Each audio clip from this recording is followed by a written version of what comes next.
कन्या 5 किलोमीटर की मैं आपका भी मैंने रजिस्ट्रेशन करा दिया है। मैंने पूछा कि जवान लड़कों के साथ कराया है या बुजुर्गों के साथ, उसने कहा जवान के साथ करा दिया।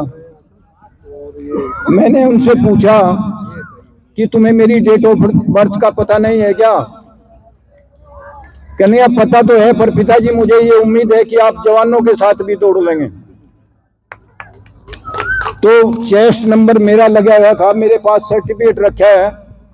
जब मैं दौड़ के आया, टाइम मोबाइल में आ गया, तो सचिन तेंदुलकर वहां बैठे हुए थे।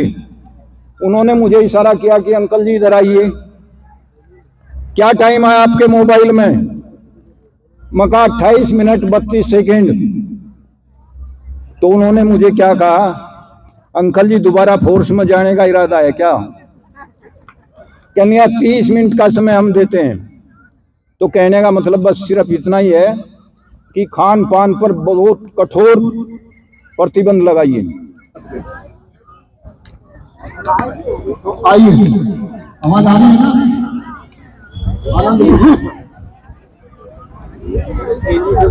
प्राणी अपने प्रभु से पूछे, किस विधि पाऊं तो प्रभु कहे तू मन को पाए पा जाएगा।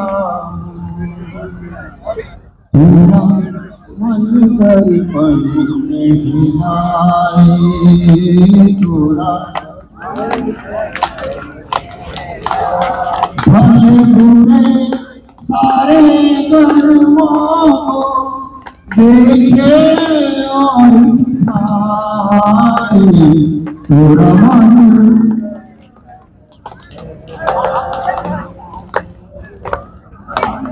मन ही देवता, मन ही ईश्वर, मन से बड़ा ना कोई। मन ही मन से बड़ा ना कोई। मन जियारा जब जब मैं, जब जियारा हो, मन जियारा जब जब इस उजले दर्पण पर प्राणी भूल न जाने पाए। पूरा मन बड़ा जोर से कितने आदमी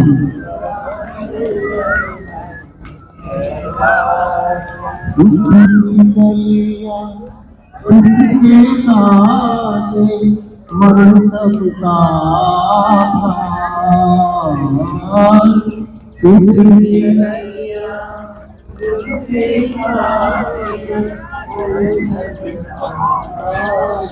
मन से कोई पाप छुपे ना, मन के नैन हजार।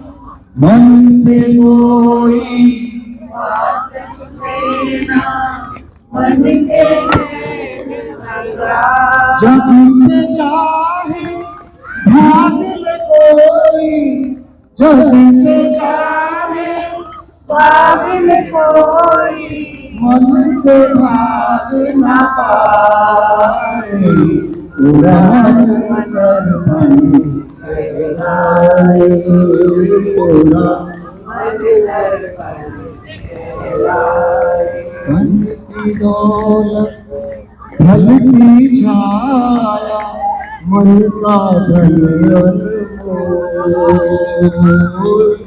धन की दौलत धन की छाया, मन का धन के कारण मन के धन को मत माटी में रो। धन के कारण मन के धन को मत माटी में रो। मन की कदर खुलाने वाला मन की हीरा जन्म गवाए तोरा मन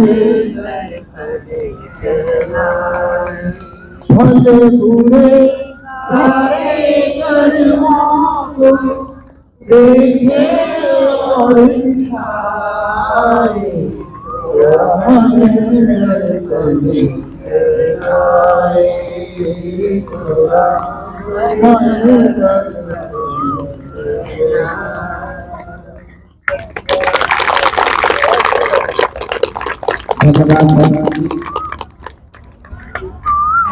सुबह 4 बजे उठना, ध्यान करना, ध्यान के बाद जो है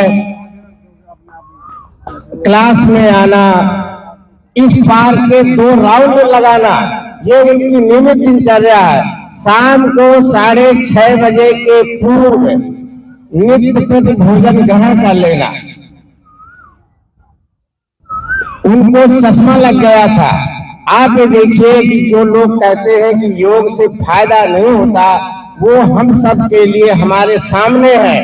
उनका चश्मा उतर गया और किस तरह का वो जीवन जी रहे हैं कि शायद आज का युवा जो है 30-40 वर्ष का जिस ऊर्जा के साथ वो कार्य करते हैं, शायद वो 30-40 वर्ष का कोई युवा भी नहीं कर सकता। और हमेशा कोई कार्य उनको बताया जाता है, कभी मना नहीं करते हैं। तो आप ये देखिए कि उनकी कथनी और करनी में कोई फर्क नहीं है। तो हम श्री राठी जी से निवेदन करेंगे कि योगाभ्यास का क्या लाभ है, आसनों के क्या लाभ है जो नित्य योगाभ्यास करते हैं, उसके बारे में वो आपको परिचित कराएंगे श्री राठी जी।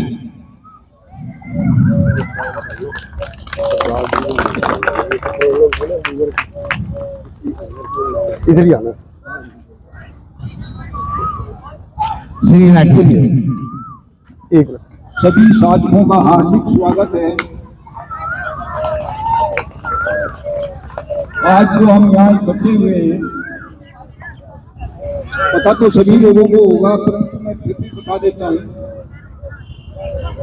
10 अप्रैल 1967 को हमारी प्रकाश लाल जी ने उद्घाटन किया था इस क्लास, मतलब योग क्लास का। 59वां दिन 59 ईयर्स हो गए हैं। एक सेकंड, ये निशा जी आई है अमर उजाला से, उनका बहुत बहुत स्वागत है, बहुत बहुत स्वागत है। 59 ईयर्स हो गए हैं। तो मैं भी शुरू से ही मेरी हैबिट है कि 1 घंटा एक्सरसाइज को लगाना है। दिनचर्या तो हमारी चलती रहेगी। जैसे इन्होंने शुक्ला जी ने बताया है, अपना सोने का टाइम, उठने का टाइम निश्चित करिए। और अभी हम लोग वहाँ गए थे भारतीय योग संस्थान में रोहिणी, तो वहाँ का मैंने उनसे देशराज जी से भी फिर मेरी वार्तालाप हुई अकेले में। मैंने कहा जी मका जो आपका टाइम टेबल है वो बहुत अच्छा है, खाने का टाइम निश्चित था, उठने का निश्चित था, बहुत अच्छी बातें बताई और हम लोगों को जाना भी चाहिए। ये जो हमारी क्लासें लगी हुई हैं, इस समय 4200 केंद्र पूरे भारत में और विदेश में चले हुए हैं। 4200, 4200। हमारा पहले सेक्टर 3 में रोहिणी में ये संस्थान बना था। अब इस संस्थान की भी कई भाग हो गए हैं। जम्मू में योग संस्थान है, पंजाब में लुधियाना में है, हरियाणा में कुरुक्षेत्र में है, खतौली में है और सहारनपुर में है, और हमारा मुख्यालय रोहिणी सेक्टर 3 में है। तो योग क्या चीज है? योग का मतलब है समय पर आए, समय पर यहाँ के साधना करें। जब मैं योग से जुड़ा था तो डॉक्टर गिरीश ने लोहिया पार्क की क्लास लगी हुई थी, मैं उधर से दौड़ता हुआ आ रहा था। 2 दिन मैंने वो जो पत्थर का बैठने की बनी होती है उस पर मैं हलासन और सर्वांगासन किया। तो डॉक्टर गिरीश जी ने मुझे बुलाया कि नहीं आप तो बहुत अच्छा कर लेते हैं, हमारी क्लास ज्वाइन करिए। मैंने कहा मगा जी कर लूँगा। कहने के पहले पूरी बात सुनिए तब हाँ करना। ऐसे कहने वाले तो हमारे पास रोजाना आते हैं कि मैं क्लास में आऊँगा। कहने यार जिंदगी में दो बातें होती हैं, एक संकल्प और एक विकल्प। कहने यार कभी जिंदगी में विकल्प मत चुनिए, संकल्प चुनिए। जो करना है वो करिए। तो कहने का मतलब ये है कि हम कैसे स्वस्थ रहें, बस संक्षिप्त में बताता हूँ, ज्यादा लंबा नहीं कहूँगा। स्वस्थ रहने का नियम ये है, कम से कम सवेरे उठ करके नहा धो करके सबसे पहला काम 15 मिनट प्रभु की प्रार्थना करिए। जो भी आप करते हैं कम से कम 15 मिनट प्रभु को दीजिए। अपनी दैनिक जीवन की चर्या बाद में शुरू करिए। फिर 1 घंटा एक्सरसाइज को दीजिए। भोजन को ठीक करिए, भाषा ठीक करिए, समय पर सोइए। आप निश्चित निरोग रहेंगे। अभी मैं एक छोटा सा संक्षिप्त में बता देता हूं। अभी 3 साल पहले हमारा बेटा पूना से आया था दौड़ने के लिए। 42 किलोमीटर की दौड़ दौड़ता है वो, फुल मैराथन। तो उसने मुझे फोन पर बताया कि मैं जवाहरलाल नेहरू स्टेडियम में आ रहा हूं, आप भी आ जाइए। मैं कहा मैं क्या करूंगा, आप ही आओगे घर पे? कहने यार मैंने फ्लाइट पकड़ के फिर पूना जाना है, आप वहीं आ जाओ। कहने 5 किलोमीटर की मैं आपका भी मैंने रजिस्ट्रेशन करा दिया है। मैंने पूछा कि जवान लड़कों के साथ कराया है या बुजुर्गों के साथ? उसने कहा जवान के साथ करा दिया। मैंने उनसे पूछा कि तुम्हें मेरी डेट ऑफ बर्थ का पता नहीं है क्या? कहने अब पता तो है, पर पिताजी मुझे ये उम्मीद है कि आप जवानों के साथ भी दौड़ लेंगे। तो चेस्ट नंबर मेरा लगा हुआ था, मेरे पास सर्टिफिकेट रखा है। जब मैं दौड़ के आया, टाइम मोबाइल में आ गया, तो सचिन तेंदुलकर वहां बैठे हुए थे। उन्होंने मुझे इशारा किया कि अंकल जी इधर आइए। क्या टाइम आया आपके मोबाइल में? मैं कहा 28 मिनट 32 सेकेंड। तो उन्होंने मुझे क्या कहा, अंकल जी दोबारा फोर्स में जाने का इरादा है क्या? कहने 30 मिनट का समय हम देते हैं। तो कहने का मतलब बस सिर्फ इतना ही है कि खान पान पर बहुत कठोर प्रतिबंध लगाइए। एक छोटी सी बात और बता देता हूं, यदि आपके पेट में कोई भी छोटी मोटी गड़बड़ है तो सबसे पहले आप खाना छोड़ दीजिए। 24 घंटे में रिवर्स हो जाएगा आपका पेट, निश्चित। धन्यवाद।